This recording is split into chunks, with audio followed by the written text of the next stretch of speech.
feel like we all have memories of an Avon lady in our lives, right? Do you remember your first Avon lady? It was probably like your mum, your auntie, your neighbor who would come around, leave a little booklet with your parents, and then go away and come back in a few days' time and collect it again. I have memories of the scratch and sniff pages, of the fragrance pages. Beautiful. The Avon catalogue always smell amazing, and their crackle meals. Quick question, before you watch the rest of this video, what comes to mind when you think of the brand Avon? Let me know your opinions in the comments, and then let me know your opinions again throughout this video. Although Avon is currently, at this point of time, the second largest multi-level marketing company in the world, that part of it kind of goes unnoticed because it's made such a huge name for itself, and it's almost like a legendary company, like a legendary Pokemon. It's very well known, very well established, and perhaps we do all have a little soft spot for the brand itself. But in recent years, it's kind of started to decline in terms of how many people work for the company, how it's doing in terms of its name, its business structure, and its products. So let's talk about it. Before we do though, perhaps you work for Avon, perhaps your mum works at Avon, perhaps your dad works at Avon. Please don't take any of this personally, it's just facts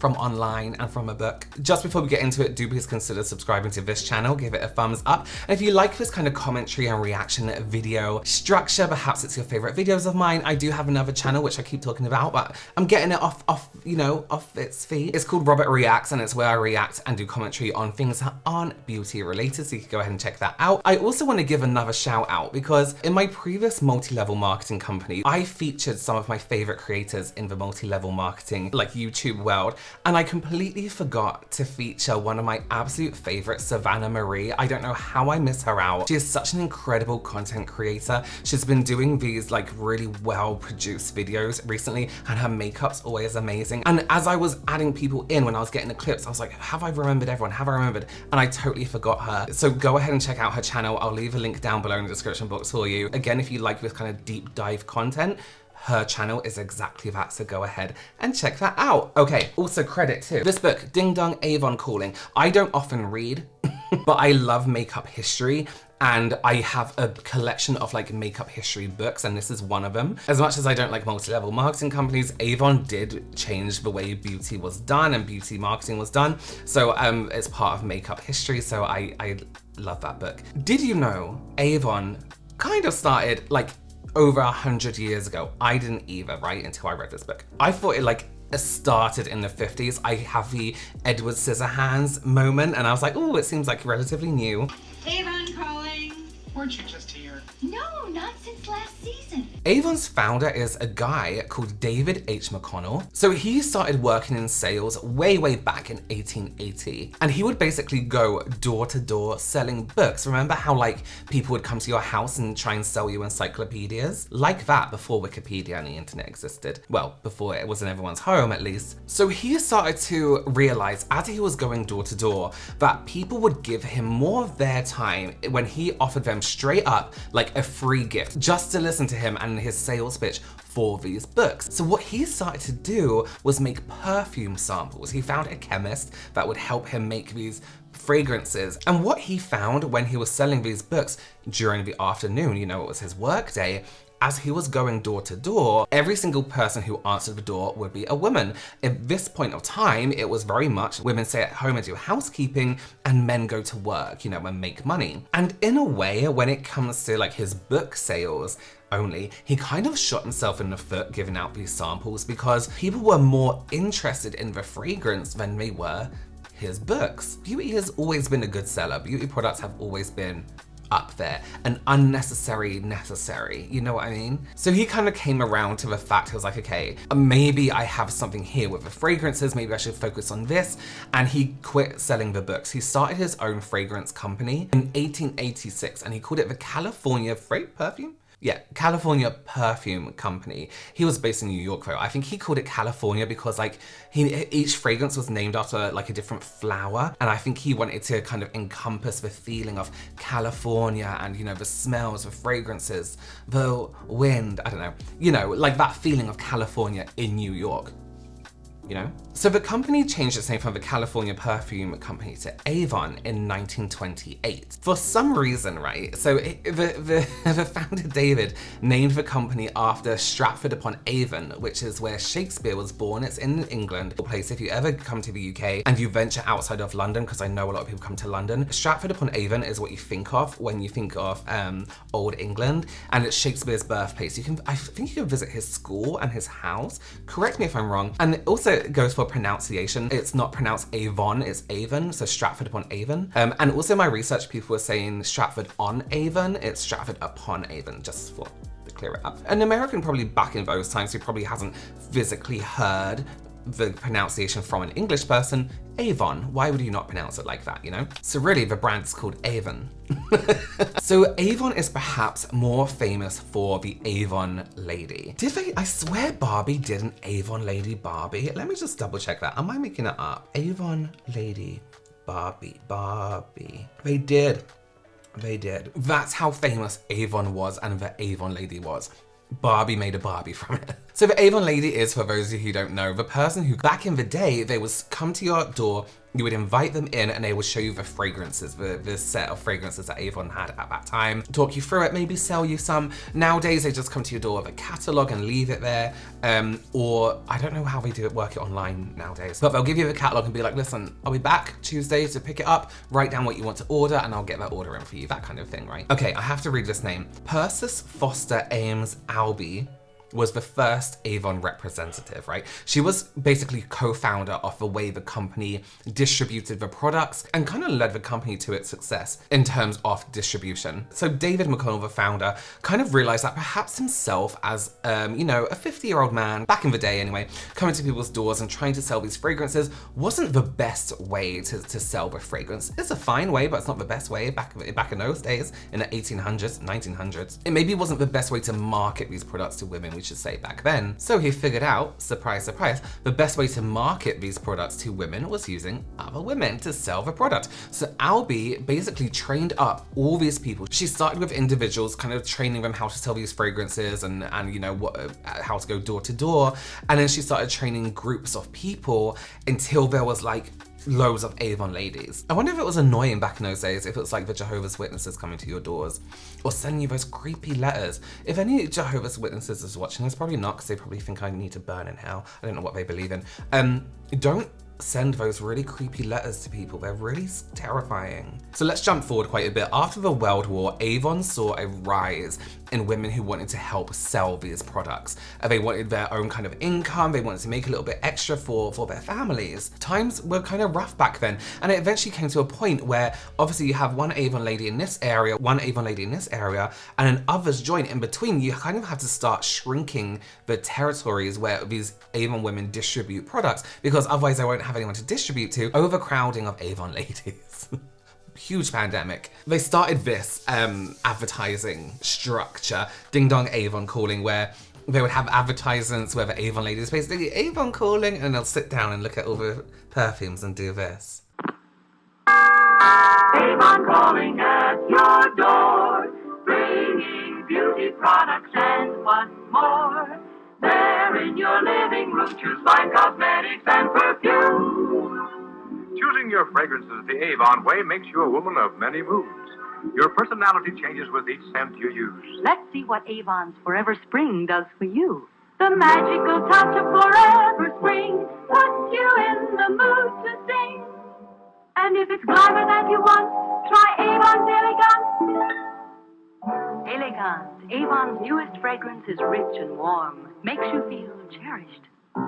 Avon's Nearness, a scent for romance that leads to a dance. Nearness, the fragrance that makes those near to you dear to you. There in your living room, choose fine cosmetics and perfume. Avon calling at your door. Avon calling? Avon calling. Take time out for beauty when Avon comes calling. Use Avon Cosmetics and you'll be enthralling. For a pleasure-filled break in your daily routine, it's time to take time out for beauty. Avon calling. This became their iconic catchphrase all the way until, well, officially until the 60s, but people still think of it when you think of Avon. As iconic as Avon have been up until this point, and when I say iconic, by the way, I don't always mean good. When I say iconic, I mean they've done something iconic they've made themselves an iconic brand, you know? So as iconic as Avon are, they haven't been without their dramas. Bear with me for this one because I don't quite understand it, but I've kind of made it as understandable as I could. So if I keep looking down at my notes, I do apologize. But in 2013-14, Avon was fined, I should say, $135 million for bribery. Yeah. So Avon China pled guilty to hiding like expenses of $8 million. And these were in the form of gifts and bribes to Chinese officials. Why would they need to bribe? Why would a beauty company brand need to bribe any kind of country's officials? Let me tell you. Let me put some lip balm on and I'll tell you. These gifts included like Gucci clothes, plane tickets, private jet tickets, like all this stuff that is kind of like higher luxury lifestyle to Chinese officials. Now, Avon were basically paying and bribing millions of dollars because they needed to kind of get the okay and the go-ahead to get a license for direct selling. So direct selling is basically like Avon do, right? It's people doing their own thing and selling. Maybe I should Google the definition. So direct selling is a marketing method that involves selling products or services directly to consumers in a non-retail environment. So like the Avon lady goes to door. This was actually illegal in China. This was outlawed in 1998. So brands like Avon, which is their main source of income, their main source of a way they make money is direct selling, like most multi-level marketing companies, right? It's probably a good thing it's banned, actually. It was made legal again in 2001 and Avon instantly got that license. Let's try and understand this a little bit more. I have a quote from business.com, cosmeticsbusiness.com. They say, "It is illegal to pay money or give gifts to foreign officials to retain or obtain business under the US Foreign Corrupt Practices Act." Makes sense. Fair playing field to everyone, right? As a result, Avon is now due to make aggregate, I don't know what that means, payments to 2 US government agencies, $68 million in fines, that is insane, to the United States Department of Justice, and $67 million in disgorgement and prejudgment interest to the US Securities and Exchange Commission.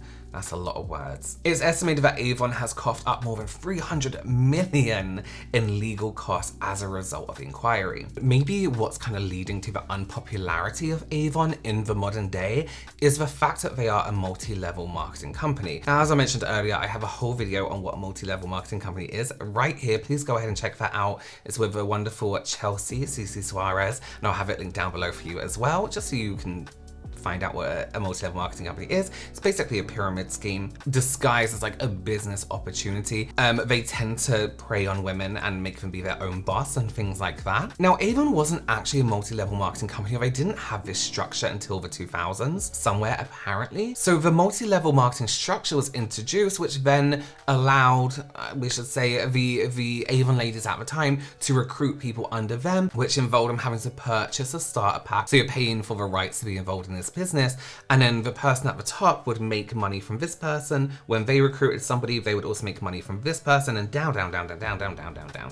And it is really strange, like I mentioned earlier, Avon kind of ignores the fact within this business structure that you have to sell to people in your area. You can't keep recruiting loads and loads of people, because who are you going to sell to? If there are like 5 Avon ladies in my area, or people who work for Avon, whose customer base is who? So, well, you have a customer base of 2 houses, 5 houses. Are they gonna want to order something every week, every month? No. But this structure has seen people leaving Avon excessively throughout the years, but also people joining. And it's kind of this circle of loads of people join, loads of people leave, loads of people join, loads of people leave, because they start to realize that actually this business structure can't go on forever, and it's not a good way to do it. Even on their website, you can see they have the option to shop under a rep or even become one yourself. So what is really aiding in the downfall of Avon as a business? What we just talked about, mainly the MLM structure, and it not involving the people that work for it, but people are kind of educated now in bad and poor business practices and how it kind of like takes the piss out of people, and they're choosing not to shop with MLM businesses like Avon. They would rather shop with companies and brands that they kind of align with in terms of what they believe in and what they think is a right thing to do, and MLM structures isn't one of them. The way we shop also made a huge impact, not just on Avon, but loads of businesses. People were shopping online, they weren't doing the whole catalog thing anymore. Remember when you used to get a catalog and look through it for clothes as well? I remember doing that and be like, I need some new t-shirts, and flipping through a catalog. One of the biggest things, right?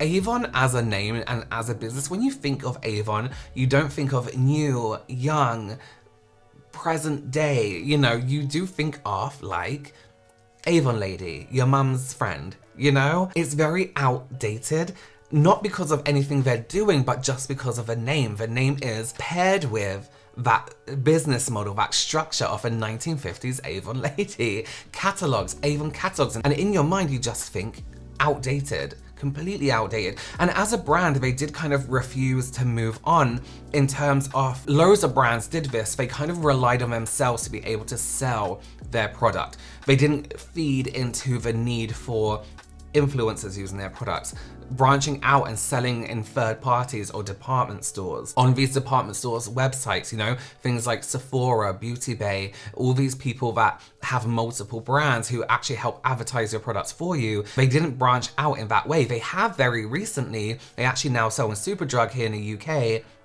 Do they sell in Ulta? I don't know. I could easily look that up and put the answer here for you. But the need to not go in a different direction and be modern, that stubbornness that Mac had when the internet started taking over in terms of beauty and how the world of beauty was moving forward, they also didn't move along with it. Now, their prices aren't actually that bad, but compared to more established brands, I would rather choose something like a Max Factor lipstick or a Rimmel lipstick or a Maybelline lipstick over an Avon lipstick. But also as well, you do see some influencers, younger influencers, advertising Avon. When you go to the comment sections, everyone is against it. They're like, you do realize, I love you, but this is a multi-level marketing company. Do you know this is a multi-level market? People are very wise to it now, and it just doesn't work. They either need to stop that multi-level marketing structure altogether, or just stick in that and don't sell to, and don't try and be in the world like all these other brands no one's ever heard of, but for some reason people love to join. All right, thank you so much for joining me. Let me know your opinions down below in the comments. Do consider subscribing, give this video a thumbs up, and I'll see you very, very soon. Bye.